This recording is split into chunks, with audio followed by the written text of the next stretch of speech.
Welcome back to my channel. So আজকে আমি তোমাদের সেকেন্ড ইয়ারে দ্য রোড সাইড স্ট্যান্ডের কবির পরিচিতি নিয়ে আলোচনা করবো। যেহেতু তোমাদের কবির পরিচিতি থেকে কোনো কোয়েশ্চেন আসে না, তবু আসা খুবই সম্ভাবনা, যেহেতু এটা পোয়েম, তাই রবার্ট ফ্রস্টের থেকে আসতে পারে তোমাদের। সো দেখে নাও, আমি বাংলা সহ তোমাদের বুঝিয়ে দেবো। সো রবার্ট ফ্রস্ট হলেন এ রোড সাইড পোয়েম কবিতাটি লেখক। ওনার অনেকগুলি লেখা আছে, তোমরা নিশ্চয়ই 9 না 10-এ পেয়েছো ওনার কবিতা একটি।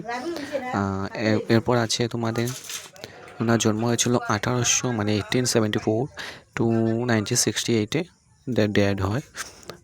এরপর is a highly acclaimed American poet তিনি অফ দ্য 20th century। আর রবার্ট ফ্রস্ট রোট লেকশন অ্যাবাউট সম্বন্ধে, ক্যারেক্টার সম্বন্ধে, পিপুলের এভারেজ ল্যান্ডস্কেপের সম্বন্ধে, জলাশয় সম্বন্ধে।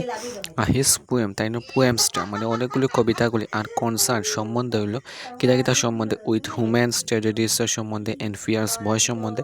আর হিস রিয়াকশন, তার রিয়াকশনটা to the complexities of life. Complexities মানে কমপ্লেক্স জটিলতা অফ লাইফ, মানুষের জটিলতা, জীবনের জটিলতা দা অ্যান্ড হিস আলটিমেট অ্যাকসেপ্টেশন কথা অফ হিস বার্ডেনসও।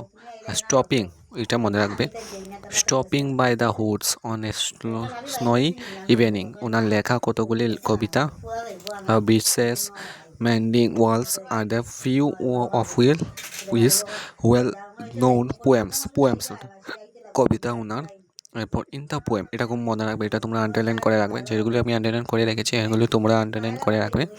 এরপর হলো ইন এ পোয়েম, তোমরা কবিতায় তিনি রোসাই স্ট্যান্ড কবিতায় তিনি ফোর্সড প্রেজেন্ট মানে উপস্থাপন করছেন the lives of poor deprived, মানে যারা বাস করে পুয়ার গরিব ডিপ্রাইভড পিপুলও with pitiless clarity and with the deepest মানে গভীরভাবে সিম্পেথি সহানুভূতি দেখা এই হিউম্যানিটি মানবিকতা লেখায়।